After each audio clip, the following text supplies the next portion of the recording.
श्रीमद् भागवत की ये भूमिका है। भूमिका से हम पाठ कर रहे हैं क्योंकि यहाँ पे चैतन्य महाप्रभु की संक्षिप्त जीवनी और उनका शिक्षा के बारे में प्रभुपाद जी लिखते हैं। क्योंकि चैतन्य महाप्रभु की कृपा या तो उनके जाने बिना हम ये श्रीमद् भागवत को समझ नहीं सकते। इसीलिए वहां से हम पाठ कर रहे थे। एक बार नित्यानंद प्रभु तथा श्रील हरिदास ठाकुर मुख्य सड़क पर जा रहे थे, तो उन्होंने सामने ही एकत्र शोर शोर मचानी शोर मचाती भीड़ देखी। यहाँ से मुकेश प्रभु पढ़िए।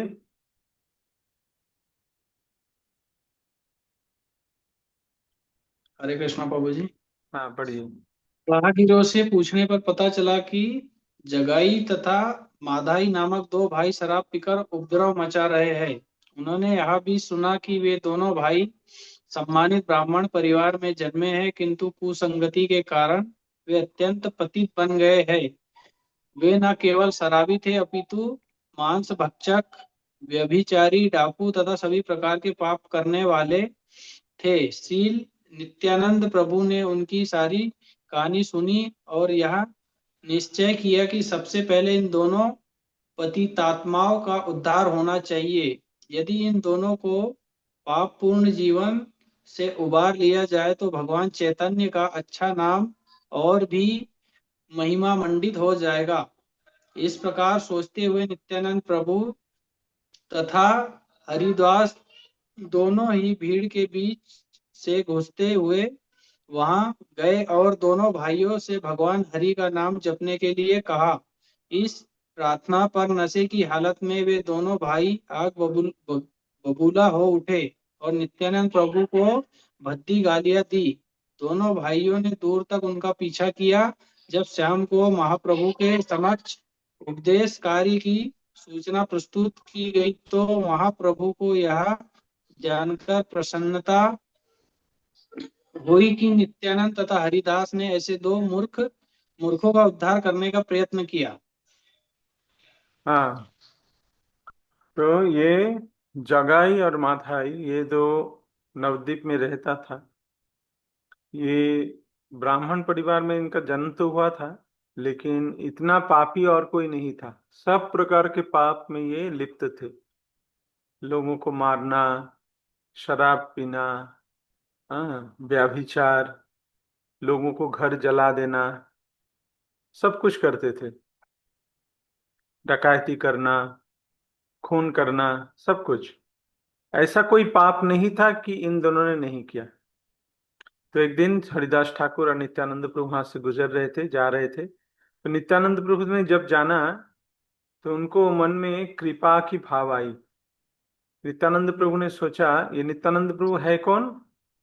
नित्यानंद प्रभु स्वयं बलराम है और चैतन्य महाप्रभु स्वयं कृष्ण है। तो नित्यानंद प्रभु, ये आज से 500 साल पहले की घटना है, जो बंगाल के नवद्वीप में ये घटना हुई थी। तो नित्यानंद प्रभु ने सोचा कि अगर इन इस पापियों का उद्धार किया जाए तो चैतन्य महाप्रभु की आ, चैतन्य महाप्रभु की कृपा के बारे में लोग और भी जान जाएंगे। तो उन्होंने ऐसे उनके पास चले गए और उनको जाके कहा कि उन दोनों को, वो तो शराब में चूर थे, तो उन दोनों को जाके कहा कि आप हरि का नाम लो। तो बोलते ही वो दोनों हरिदास ठाकुर और नित्यानंद प्रभु के पीछे मारने के लिए दौड़ा, गाली देते देते दौड़ा।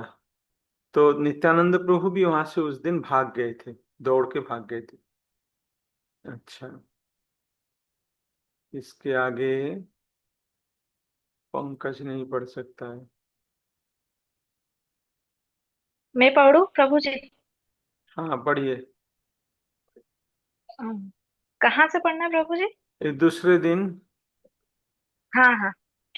दूसरे दिन नित्यानंद प्रभु इन दोनों भाइयों को देखने गए और जब वे उनके पास पहुंचे तो उनमें से एक ने उनको मिट्टी के बर्तन का एक टुकड़ा मारा, जो उनके मस्तक पर लगा, जिसके तुरंत खून बहने लगा।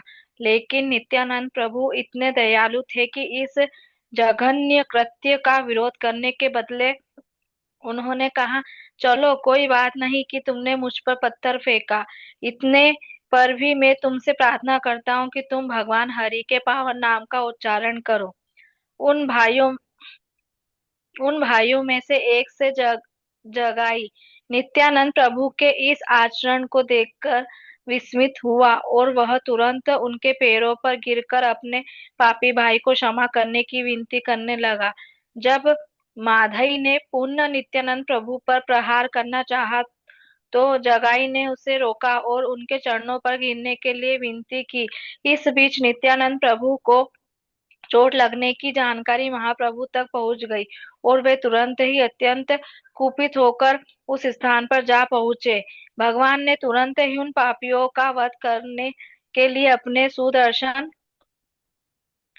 चक्र का आवाहन किया, लेकिन नित्यानंद प्रभु ने उन्हें उनके उद्देश्य की याद दिलाई। भगवान का उद्देश्य कलयुग के आशाहीन पतितों का उद्धार करना था और जगाई तथा मथाई दोनों भाई ऐसे पतितों के विलक्षण उदाहरण थे।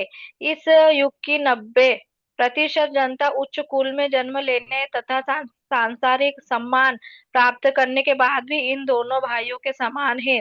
प्रामाणिक शास्त्रों का निर्णय है कि इस युग की सारी जनता निम्नतम शूद्र गुणों वाली या इनमें इससे भी नीच होगी। यहाँ यह ध्यान रखना होगा कि श्री चैतन्य महाप्रभु ने कभी जन्म के आधार पर परंपरागत जाति प्रथा को स्वीकार नहीं किया, अपितु उन्होंने किसी के स्वरूप वास्तविक पहचान के विषय में शास्त्रों के निर्णय का ही परजोर पालन किया। तो नित्यानंद प्रभु दूसरे दिन जब, क्योंकि उनके मन में ये भाव था कि इनको उद्धार करना है, तो अगले दिन नित्यानंद प्रभु फिर गए उन दोनों के पास और जाके उनको कहा कि आप हरि का नाम लो। जैसे ही बोला तो उनमें से माधाई, जगाई और माधाई, तो माधाई ने एक एक मदिरा का कलश पड़ा हुआ था, तो उसका जो किना, मतलब क्या कहते हैं उसको, कोनी, उसको उठाकर नित्यानंद प्रभु की सिर पे फोड़ दिया, तो तुरंत वहां से खून बहने लगे। लेकिन नित्यानंद प्रभु जो कि स्वयं बलराम है, हाँ, स्वयं भगवान के ऊपर प्रहार किया, लेकिन उन्होंने उनको कुछ नहीं बोले। उन्होंने बोले कि ठीक है, तुमने मुझे मारा है, फिर से मारो, लेकिन एक बार हरि का नाम लो। तो जब ऐसे बोले तब दूसरा जो भाई था जगाई, उनका मन में कुछ परिवर्तन आ गया। वो देखे कि इतनी दयालु कोई व्यक्ति हो सकता है क्या, इनको मार दिया, मारने के बाद यहाँ से खून निकल रहे हैं, बहुत तेज खून निकल रहे हैं, फिर भी ये बोल रहे कि मुझे मारा है, मारो, लेकिन एक बार हरि का नाम लो। फिर जगाई ने माधाई को रोकने की कोशिश की, फिर से मारने की, जब जब माधाई फिर से मारने के लिए गया तो जगाई ने उनको रोका। और क्या किया, उनको रोककर माधाई को कहा कि ऐसे दयालु प्रभु का शरण ग्रहण करो, और वो खुद जाके नित्यानंद प्रभु के पास माफी मांगी कि हे प्रभु, मेरे भाई वो नहीं जानता है, आपके ऊपर प्रहार किया है, आप उनसे क्षमा कीजिए। तो ये जब बातें चल रहे थे तो वो संवाद चैतन्य महाप्रभु के पास चले गए। जाते ही महाप्रभु स्वयं बहुत क्रोधित होते हुए वहां पे दौड़ के आते हैं और उन्होंने सुदर्शन चक्र का आह्वान किया, क्योंकि वो थे स्वयं भगवान श्री कृष्ण। उन्होंने सुदर्शन चक्र का धारण कर लिया। तो जब सुदर्शन चक्र आ गए तब सब लोग डरने लगे और जगाई मधाई भी कांपने लगे। तो उस समय नित्यानंद प्रभु ने महाप्रभु को कहा कि प्रभु, इस बार दूसरे दूसरे अवतार में आप आए हो पापियों का संहार करने के लिए, लेकिन इस बार आप आए हो पापियों की उद्धार के लिए। पापियों का संहार नहीं करोगे, आप पापियों का पाप प्रवृत्ति का संहार करोगे। तो ये आपका इस बार आने का ये उद्देश्य है। उनको उद्धार करना है, तो आप इनका वध मत करो। तब चैतन्य महाप्रभु शांत हुए और उन्होंने, क्या हुआ वो आगे हम बोलते हैं। तो यहाँ पे बताया जा रहा है आ, कि कलि युग में जैसे हम लोग सोचते हैं कि हम ब्राह्मण हैं, हम क्षत्रिय हैं, वैश्य हैं, शूद्र हैं, ये जो जन्म के आधार पर जो हमारे जो जाति का निर्भर होता है, ये कलयुग में सही नहीं है। क्योंकि कलयुग में ज्यादातर लोग, चाहे वो ब्राह्मण कुल में ही क्यों ना जन्म ले, फिर भी वो असुर समान ही होता है। क्योंकि ये कलयुग का एक श्राप है। राक्षसा कलिमाश्रित जायन्ते जन्म जोनिषु। ये कलयुग में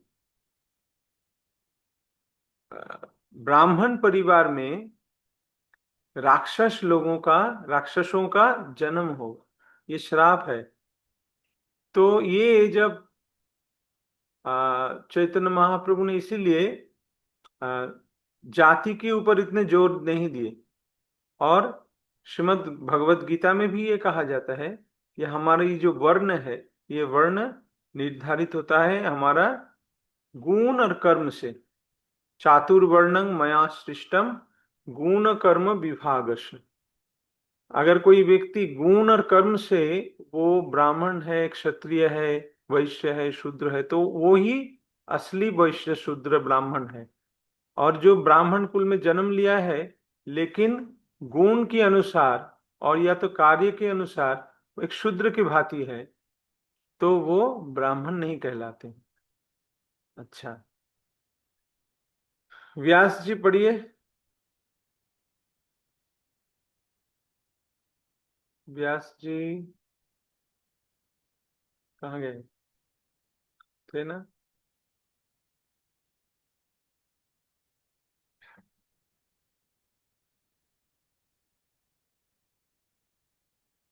अच्छा, राजराजेश्वर प्रभु पढ़िए।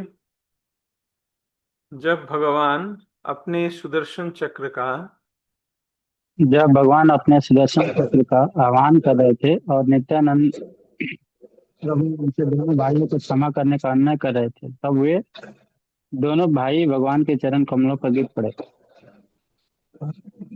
और अपने इस अभद्र आचरण के लिए उनकी क्षमा मांगने लगे। नित्यानंद प्रभु ने भी निष्कासित करने वाले उन क्रियों को स्वीकार करने के लिए प्रार्थना की और महाप्रभु ने उन दोनों को इस शर्त पर अपनाने को स्वीकार किया कि अब वे अपने पाप कर्मों तथा व्यसनों का सर्वथा परित्याग कर देंगे। इस पर दोनों भाई राजी हो गए और उन्होंने अपनी समस्त पापपूर्ण आदतों को छोड़ देने का वचन दिया।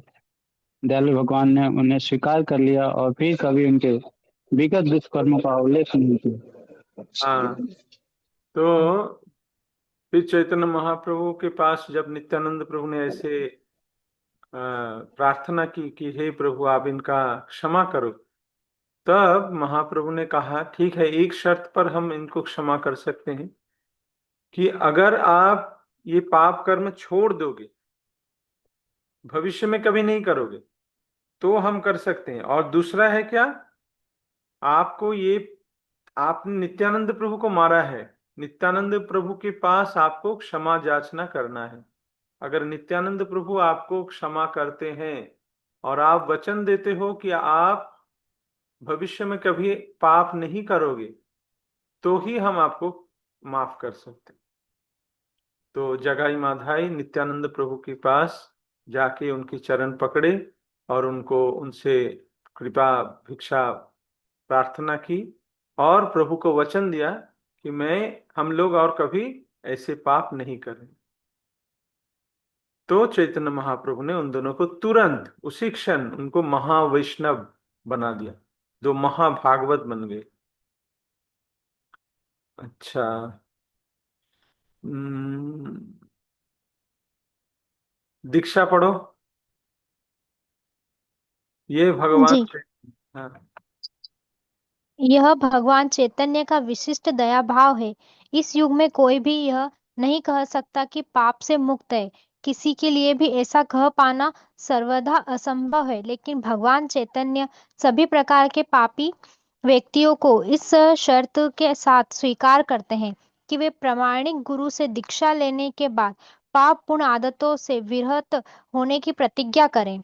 इन दोनों भाइयों की घटना से कई शिक्षाएं ग्रहण की जा सकती है। इसके कलयुग में प्रायः सारे लोग जगाई तथा माधाई की ही तरह हैं। यदि वे अपने दुष्कर्मों के प्रबंध से न छूटना चाहते तो भगवान चैतन्य महाप्रभु एक मिनट।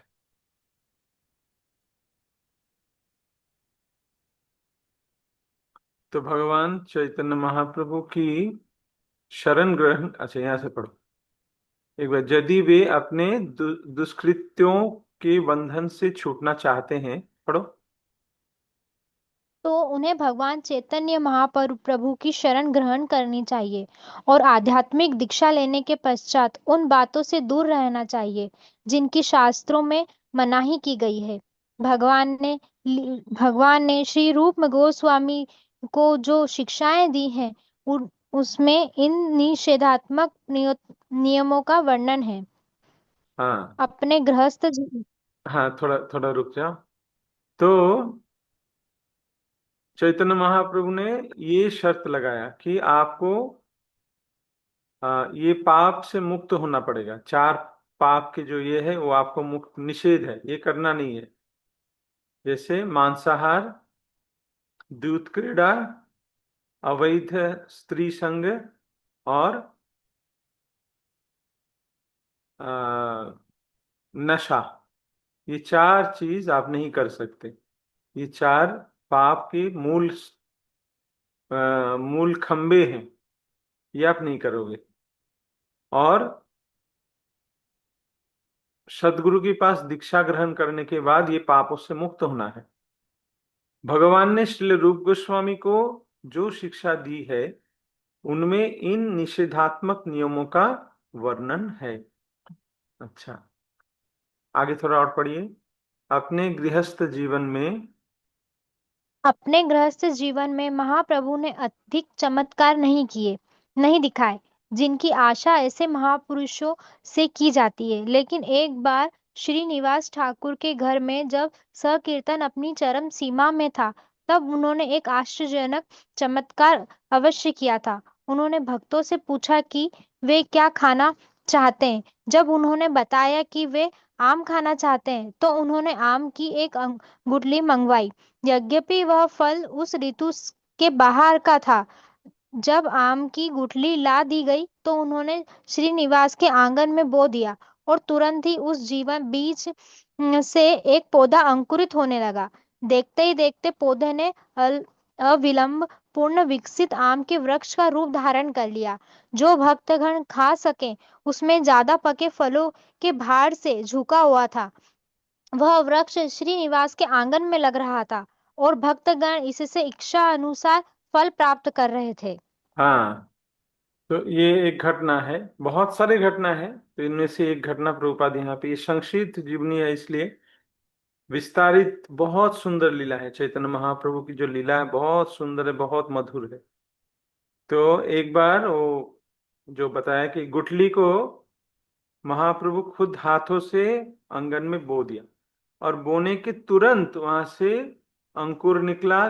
पेड़ सबके सामने तुरंत बड़े ही होने लगे। बड़े होते होते होते इतना बड़ा हो गया, उनमें से सब फल से भर गया। और वो फल कैसा था?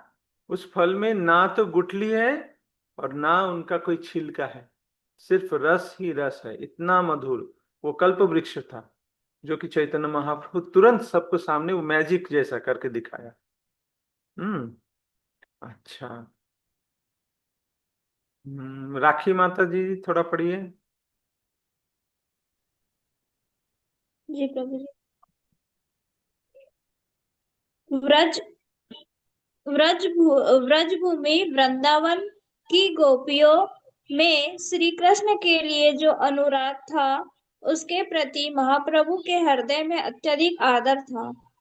और भगवान के प्रति उन सबकी अनन्य सेवा के सम्मान में एक बार श्री चैतन्य महाप्रभु भगवान के नाम कीर्तन के साथ पर गोपियों का पवित्र नाम लेने लगे। उस समय उनके कुछ विद्यार्थी जो उनके शिष्य भी थे उन्हें मिलने वहां आए और जब उन्होंने महाप्रभु को गोपियों का नाम उच्चारण करते देखा तो उन्हें आश्चर्य हुआ। उन्होंने निरामूर्खतावश महाप्रभु से पूछा कि वे गोपियों का नाम लेकर क्यों कीर्तन कर रहे हैं और उन्हें परामर्श दिया कि वे कृष्ण नाम का कीर्तन करें। इस समय भावावेश में स्थित महाप्रभु उन मूर्ख शिष्यों द्वारा विचलित कर दिए गए। उन्होंने उन्हें फटकार लगाई और भगा दिया। वे विद्यार्थी महाप्रभु की ही आयु के थे, अतएव वे भ्रमवश उन्हें अपने समक्ष समझ बैठे थे।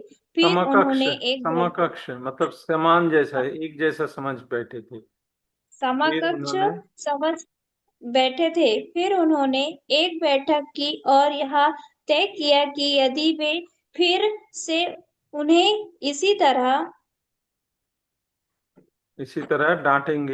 डांटेंगे तो उन पर आक्रमण कर दिया जाएगा। इस घटना से सामान्य जनता में महाप्रभु के विषय में कुछ द्वेषपूर्ण बातें फैल गई। ये चैतन्य महाप्रभु राधा रानी और कृष्ण का मिलित स्वरूप है। वो जैसे कृष्ण और राधा रानी का मिलित स्वरूप है चैतन्य महाप्रभु, तो वो गोपी के भाव में थे और उस तरह से कृष्ण के लिए वो रो रहे थे और बीच बीच में गोपियों का नाम लेके पुकार रहे थे। तो वहां पे कुछ उनकी जो विद्यार्थी थे, वो तो अध्यापक थे, तो उनके पास उनके जो शिष्य थे वो आए।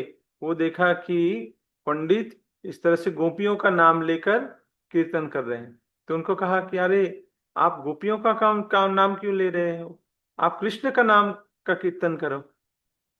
तो चैतन्य महाप्रभु उसमें भावावेश में थे, तो तुरंत इस तरह से उनको बोलने से वो क्रोधित हो गए और उनको फटकार के वहां से भगा दिया। इस तरह से फटकारने से वो जो शिष्य थे, कुछ शिष्य थे, वो रूठ गए। वो सोचे कि अरे हम भी तो, ये तो हमारी एज का है, सेम एज का है, हाँ, तो ये हमें ऐसे इस तरह से बोलेंगे तो अगले बार ऐसा करेंगे ना, तो हम भी इनको पिटाई करेंगे। हम्म देशपूर्ण बातें फैल गई। अच्छा, मोटोरोला एज, ये कौन है? आपका वीडियो ऑन करे तो अच्छा है, आपको पढ़ने के लिए बोलूंगा। रियलमी RMX कौन है? अनम्यूट कीजिए।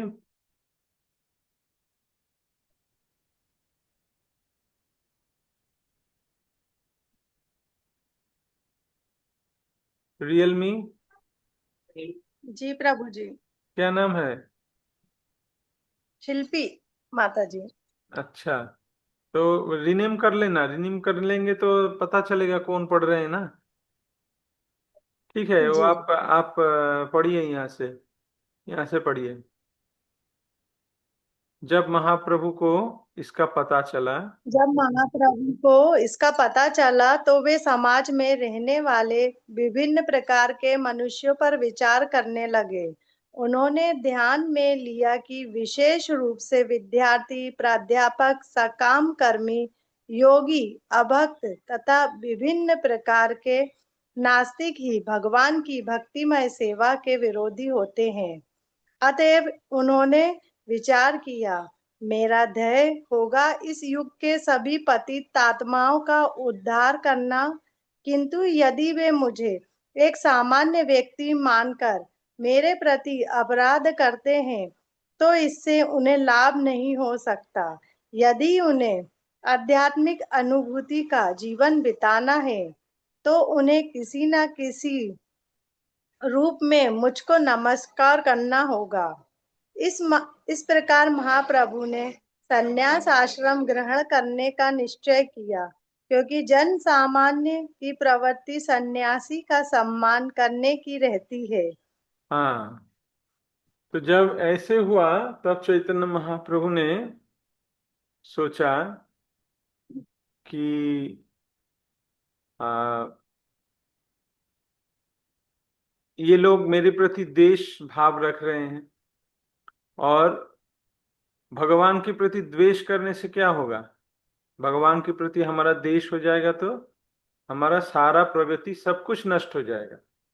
तो महाप्रभु ने सोचा कि मैं आया इन लोगों को उद्धार करने के लिए, लेकिन ये हमें सोच रहे हैं कि हम उनकी जैसे एक सामान्य मनुष्य हैं, तो इसीलिए ये हमें इस तरह से द्वेष भाव से, हमारे प्रति द्वेष भाव पोषण कर रहे हैं, इसलिए इनका आध्यात्मिक ये सब नष्ट हो जाएंगे। तो उन्होंने सोचा कि अगर मैं सन्यास ग्रहण करूंगा, सन्यासी को सब प्रणाम करते हैं, किसी भी तरह से वो मुझे प्रणाम करेगा, मतलब भगवान को प्रणाम करना इतना जरूरी है, भगवान के प्रति झुकना है, तो भगवान को अगर प्रणाम करेगा तो उनका कल्याण होगा। ये सोचकर चैतन्य महाप्रभु ने सन्यास लिया था।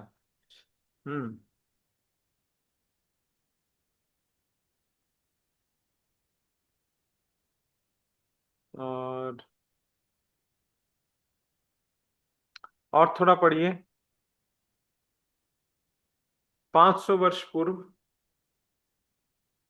पढ़िए। 500 वर्ष पूर्व जी 500 वर्ष पूर्व समाज की दशा आज की तरह गिरी हुई ना थी। उन दिनों लोग सन्यासी का आदर करते थे और सन्यासी भी सन्यास आश्रम के विधि विधानों का पालन करने में कट्टर होते थे। श्री चैतन्य महाप्रभु इस कलयुग में सन्यासी जीवन बिताने के बहुत पक्ष में ना थे, जिसका कारण केवल यह था कि इस युग के बहुत कम सन्यासी सन्यास जीवन के विधि विधानों का पालन करने में सक्षम होते हैं। लेकिन श्री चैतन्य महाप्रभु ने सन्यास ग्रहण करके आदर्श सन्यासी बनने का निश्चय किया, जिससे सामान्य जनता उनका सम्मान कर सके। चूंकि सन्यासी को समस्त वर्णों तथा आश्रमों का गुरु माना जाता है, अतः प्रत्येक व्यक्ति सन्यासी का आदर करने के लिए कर्तव्यबद्ध है। इस कलियुग में सन्यास लेना निषिद्ध है।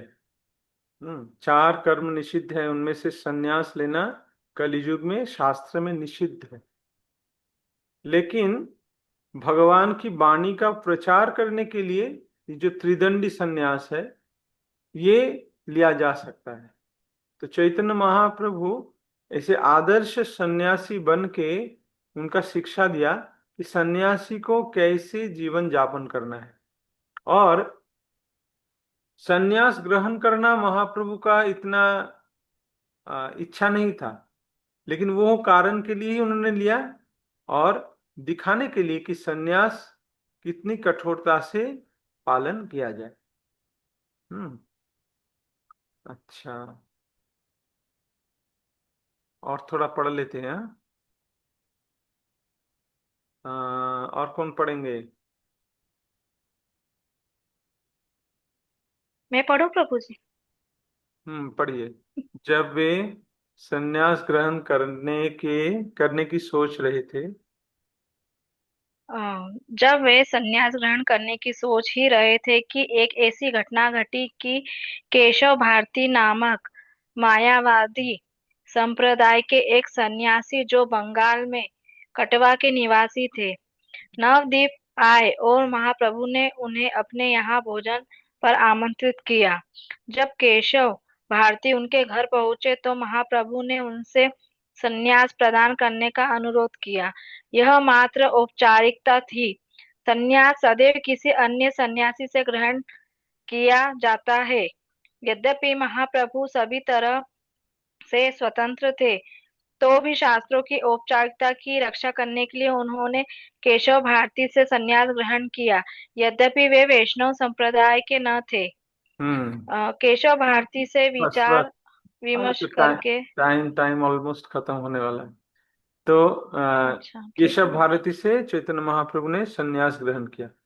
ये एक औपचारिकता था, क्योंकि भगवान को ऐसे कोई ये नहीं है, लेकिन भगवान भी दिखाते हैं कि शास्त्र में जो निर्देश है उसका पालन किस तरह से करना चाहिए। इसीलिए भगवान भी गुरु ग्रहण करते हैं। भगवान की गुरु कोई नहीं होता है, भगवान सबके गुरु हैं, लेकिन भगवान गुरु ग्रहण करते हैं हमें शिक्षा देने के लिए कि हमें भी सदगुरु का आश्रय ग्रहण करना चाहिए। तो आज हम यहाँ तक पाठ करिए। किसी का कोई प्रश्न है?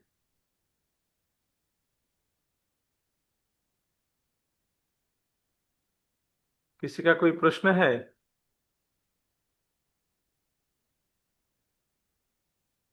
नहीं। नहीं है। समझ में आ रहा है? यादव जी, जी। जी प्रभु जी। यादव जी, आपको समझ में आ रहा है? पंकज यादव कहाँ चले गए? ठीक है, तो कल हम, शनिवार भी, कल भी हम भागवत पढ़ेंगे, रविवार सुबह भी भागवत पढ़ेंगे।